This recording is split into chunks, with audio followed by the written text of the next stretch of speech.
Extra urgente.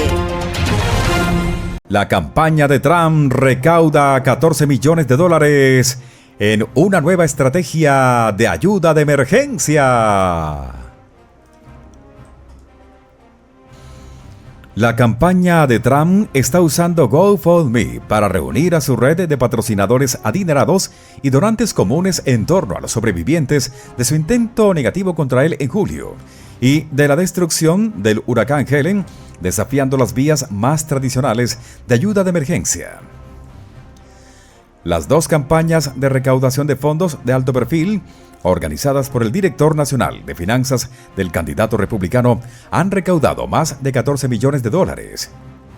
No violan las leyes de financiación de campañas, según expertos legales.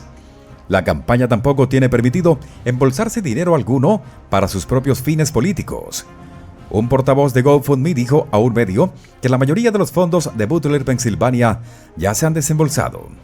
Pero el uso de una plataforma de financiación colectiva constituye una respuesta poco ortodoxa a la crisis de una campaña política.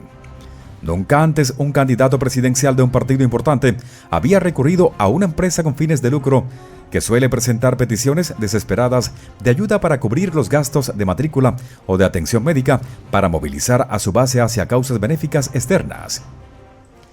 Es bastante inusual y en realidad bastante extraño, dijo Brett Kapler, un veterano abogado de financiación de campañas de Harmon Curran que ha asesorado a republicanos y demócratas. Es más habitual ver a los candidatos contribuir con fondos de campaña a organizaciones sin fines de lucro aprobadas por el IRS durante desastres naturales, dijo Kapler. Señaló los documentos presentados ante la Comisión Federal Electoral que muestran que la campaña de 2022 del senador Tim Scott donó a la Cruz Roja estadounidense después de que el huracán Ian azotara Carolina del Sur. El portavoz de la campaña de Trump, Brian Hughes, dijo que la motivación surgió de querer del presidente ayudar a encontrar una manera para que sus partidarios brinden tanto apoyo directo como puedan. Tensión palpable entre Joe y Harris. Se comparte un video de Kamala Harris que debería asustar a todos a medida que se acercan las elecciones. Pensemos en un robot programado para no hacer nada más que generar frases trilladas al azar. Podríamos llamar al dispositivo un platitudinador. Simplemente presione un botón en el plateador y escuchará una frase aleatoria tras otra. Un dispositivo de esta naturaleza podría producir una leve diversión en las fiestas, pero la más mínima sospecha de que algún día pudiera presentarse como candidato a la presidencia transformaría la diversión en horror. Una plataforma de redes sociales, donde el director ejecutivo y el presidente de Ultimate Think Tank, Dana White, compartió un clip de Kamala Harris que según White debería asustar a todos. Ella es incapaz de armar una oración sin un teleprompter, e incluso ella parece saber que está en una situación que le supera, escribió White. El aterrador clip mostró a Harris tratando de responder una pregunta simple durante una entrevista reciente con el presentador de un medio, Stephen Colbert. Bajo una administración de Harris, ¿cuáles serían los principales cambios? ¿Y qué se mantendría igual?, le preguntó Colbert al vicepresidente durante el episodio de un medio en Colbert Stephen de CBS. Tenga en cuenta que Colbert, un conocido agente del establishment, representa quizás la entrevista más amigable posible para Harris. Del mismo modo, tenga en cuenta que más temprano el martes, Kamala Harris había recibido esencialmente la misma pregunta de las mujeres lobotomizadas de The View en un medio ABC, otro lugar hiperamigable, y Harris arruinó esa pregunta al declarar que no habría hecho nada diferente de lo que ha hecho Joe. Así, con un día entero para pensarlo, Harris debería haber encontrado una mejor respuesta para Colbert. Basta decir que no lo hizo. Claro, bueno, quiero decir, obviamente no soy Joe, y eso sería un cambio en términos de... comenzó el vicepresidente. en términos de que nunca completó la idea y, en cambio, se centró en el presidente Trump. Pero también creo que es importante decir, faltan 21 días para que termine el mandato. No soy Donald Trump. El presidente republicano recauda un récord de $27 millones en el tercer trimestre. Mientras los republicanos buscan conservar el control de la Cámara de Representantes, el presidente Mike Johnson, republicano por Luisiana, anunció un total récord de fondos de campaña recaudados en el tercer trimestre. Johnson recaudó $27.5 millones entre julio y septiembre. Su equipo afirmó que la cantidad era un récord para un presidente republicano durante ese periodo en un año presidencial. En menos de un año como presidente, estoy agradecido de que hayamos podido formar un equipo y establecer nuevos récords de recaudación de fondos que garantizarán que los republicanos de la Cámara de Representantes puedan mantener y hacer crecer nuestra mayoría, publicó Johnson en la red del pajarito con un enlace a una historia del diario Examiner sobre la recaudación de fondos.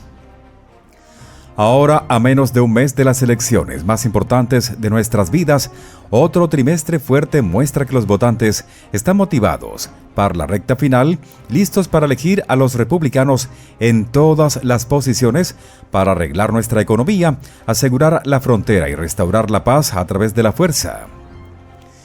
El total del tercer trimestre incluyó más de 19.4 millones para los comités de recaudación de fondos de Johnson y 8.1 millones para miembros individuales y candidatos, informó Punchbowl. Desde que ganó el puesto de presidente de la Cámara el año pasado, Johnson ha transferido más de $26 millones al Comité Nacional Republicano del Congreso.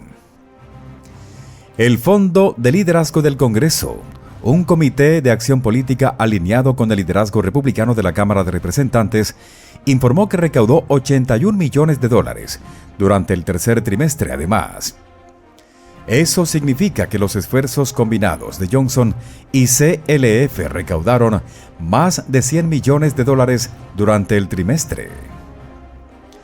Johnson ha viajado a más de 210 ciudades en 40 estados en apoyo a los candidatos del Partido Republicano y se espera que visite 24 estados este mes, dijo el medio. Los demócratas también tuvieron un tercer trimestre exitoso. Su grupo externo de recaudación de fondos, el House Majority PAC, superó las cifras de CLF durante el trimestre al recaudar $99 millones, incluidos $69 millones en el mes de septiembre, según informó el Examiner. Los Super PAC combinados de la Cámara de Representantes, republicanos y demócratas, recaudaron alrededor de $210 millones en este ciclo electoral, con los partidos en pie de igualdad al acercarse a las últimas semanas de las elecciones, informó el diario. Tensión palpable entre Joe y Harris. A medida que el candidato presidencial republicano Donald Trump ha logrado empates estadísticos en las encuestas nacionales, hay crecientes grietas entre los aliados de Joe en la Casa Blanca y aquellos que dirigen la campaña de Kamala Harris. Joe abandonó su campaña presidencial bajo presión tras el debate de junio. Luego apoyó a Harris, pero al parecer hay un creciente descontento entre las facciones, informó un diario, citando a 10 personas cercanas a la situación. Se dejan llevar demasiado por sus sentimientos, dijo a un medio un aliado de Harris. Una observación compartida por los asistentes de la Casa Blanca. Trump también lo ha señalado, diciendo en el único debate del mes pasado que Joe no quiere nada con él, y reiterándolo ante Chris Salcedo en un medio en una entrevista exclusiva de 26 minutos el sábado. Joe es incompetente, la única ventaja es que creo que no simpatiza conmigo más a ella que a mí, y no simpatiza conmigo mucho, le dijo Trump a Salcedo. Entre las acusaciones presentadas por fuentes de un medio, está que la Casa Blanca no está coordinando los mensajes ni la agenda de Joe con la campaña de Harris, evidenciado por una disponibilidad de medios de comunicación de Joe en la sala de prensa, que fue vista como una intromisión en un evento de la campaña de Harris en el estado clave del campo de batalla de Michigan.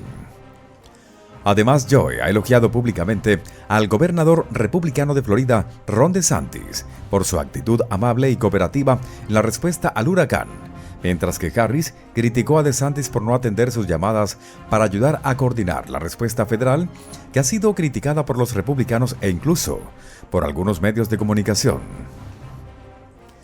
En la Casa Blanca falta alguien en la sala que piense, ante todo, en cómo afectarían las cosas a la campaña, dijo una fuente a un medio. La campaña de Harris también se ha sentido frustrada porque la Casa Blanca ha contribuido a agregar detalles al personal de la oficina del vicepresidente, según un informe. Todos, desde el presidente hacia abajo, saben lo importante que son las elecciones, y siempre anticipamos que varios miembros del personal querrían pasar de la administración a la campaña para la recta final, dijo la Casa Blanca a un medio, respondiendo a las acusaciones de divisiones. Antes de ser presionada para abandonar la carrera después del debate de junio, la campaña de Joe había dicho que Harris era menos elegible contra Trump. Al final, cambiaríamos a candidatos que, según las encuestas, tendrían menos posibilidades de ganar que Joe, la única persona que ha derrotado a Donald Trump, escribió el subdirector de campaña Rob Flaherty, citando datos de las encuestas. Ahora que Trump cierra la carrera con un empate estadístico en innumerables encuestas recientes, la Casa Blanca se ve obligada a responder por su antigua afirmación de que Joe era el candidato más adecuado para vencer a Trump. Joe respaldó a Kamala Harris inmediatamente después de abandonar la carrera, rechazando otros enfoques que dividirían al partido, y ha dado fe de sus habilidades de liderazgo y ha dejado en claro continuamente su apoyo a ella, dijo a un medio el portavoz de la Casa Blanca, Andrew Bates. Si bien nos aseguramos de que todas las funciones críticas de la Casa Blanca cuenten con todo el personal necesario, hemos realizado cambios significativos para garantizar que el equipo del vicepresidente tenga todo el apoyo y los recursos que necesita. La oficina del vicepresidente, la campaña de Harris, se negaron a responder a las solicitudes de Axios de comentarios sobre las divisiones reportadas. Datos de encuestas recientes muestran un cambio dramático en la carrera presidencial entre Donald Trump y Kamala Harris, con Trump ganando terreno después de semanas de ir tras de Harris. Según la última encuesta de NBC realizada entre el 4 y el 8 de octubre, Trump y Harris están ahora empatados con el 48% cada uno en un enfrentamiento cara a cara. Cuando se incluyen candidatos de terceros partidos como Cornel West y la doctora Jill Stein, Trump supera a Harris por un punto, 47 frente a 46. Esto representa un cambio significativo respecto de una encuesta de NBC de septiembre, donde Harris lideraba a Trump por 5 puntos, 49 frente a 44%. La encuesta de octubre también muestra que el 4% de los votantes siguen indecisos o no están dispuestos a elegir entre los dos candidatos de los principales partidos. La inclusión de candidatos de terceros partidos ha aumentado la incertidumbre en la carrera, ya que el 7% de los encuestados indicó su apoyo a otros candidatos o permaneció indeciso. Además de la reñida carrera, la última encuesta refleja cambios en los índices de favorabilidad de ambos candidatos. La favorabilidad de Trump ha mejorado 3 puntos desde el mes de septiembre, mientras que la popularidad de Harris ha disminuido del 48 al 43%. El desempeño laboral de Trump, medido retroactivamente, se sitúa en el 48%, más alto que durante su presidencia.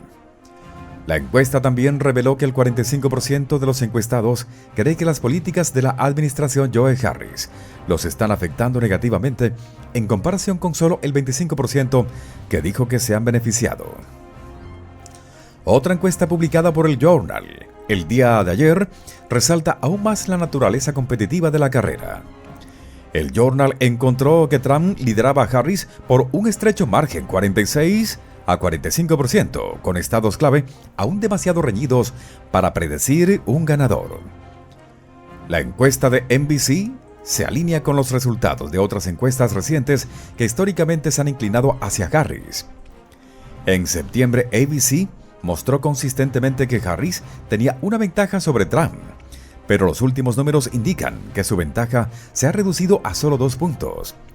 Este giro de 4 puntos hacia Trump ha causado preocupación dentro de la campaña de Harris, especialmente ahora que se acercan rápidamente las elecciones. El experto en encuestas de CNN, Harry Enten, proporcionó un análisis adicional y destacó la mejora del desempeño de Trump con grupos demográficos clave. Donald Trump con grupos demográficos clave, oiga esto. Donald Trump va a tener el mejor desempeño con los votantes de color desde Richard Nixon en 1960.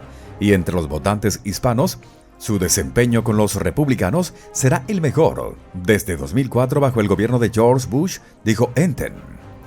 Este aumento en el apoyo de los votantes minoritarios podría ser un factor crítico en las últimas semanas de la carrera. Los datos de las encuestas recientes subrayan la naturaleza volátil de las elecciones presidenciales del 2024. Mientras tanto, Trump como Harris continúan navegando en un panorama intensamente competitivo. A solo unas pocas semanas del día de las elecciones, ambas campañas probablemente intensificarán sus esfuerzos para ganarse a los votantes indecisos y asegurar su base de apoyo.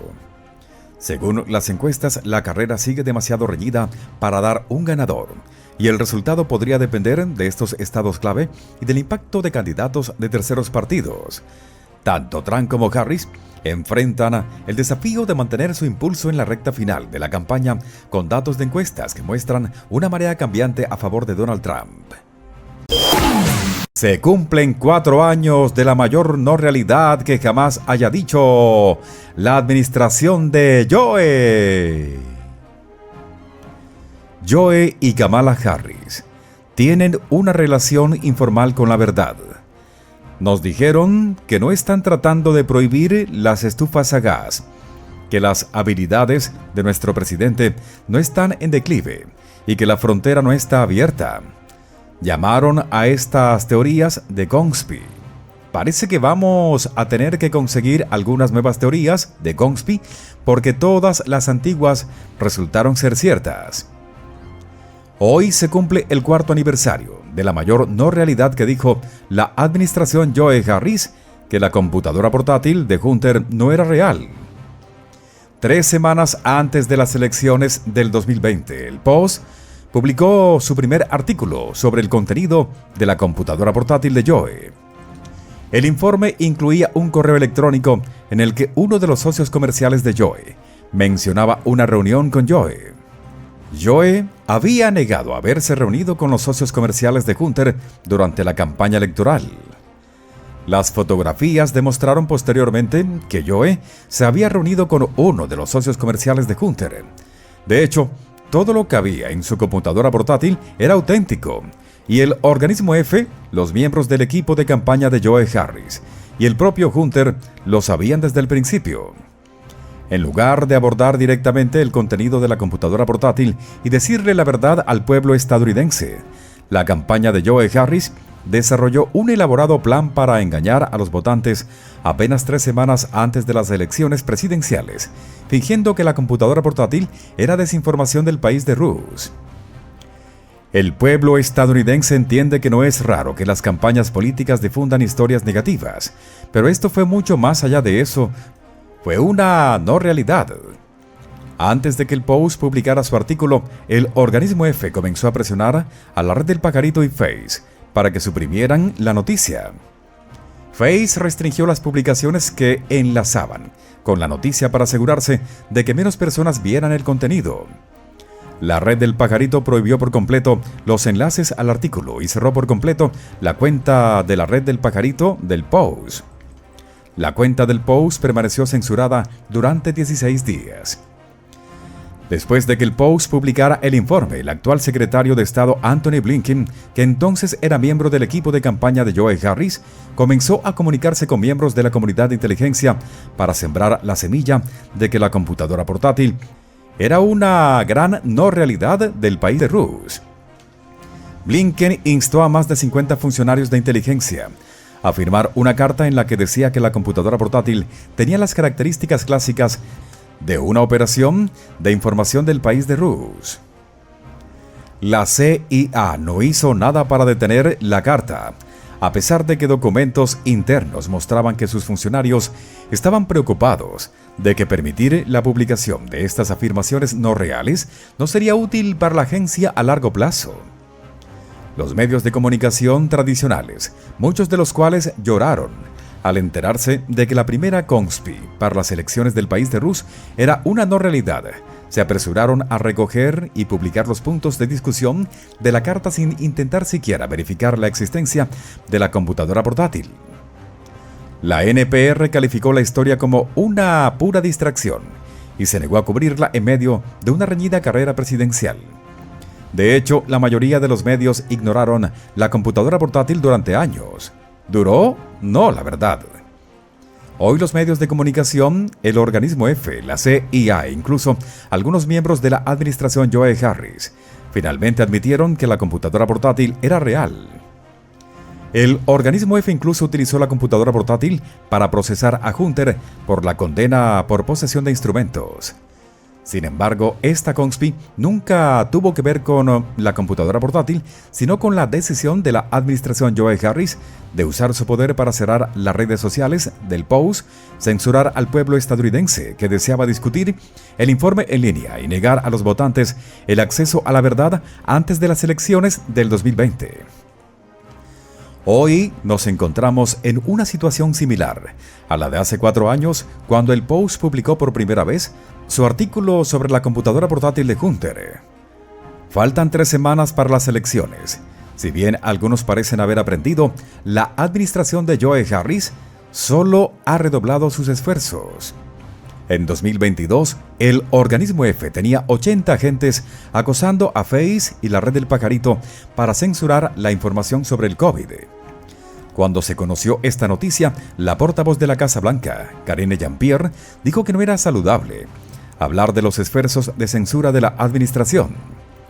La situación no mejorará si Kamala Harris gana las elecciones.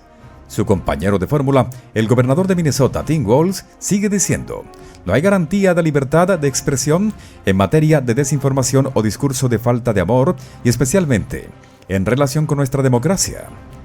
¿Pero quién decide qué es desinformación o discurso de falta de amor?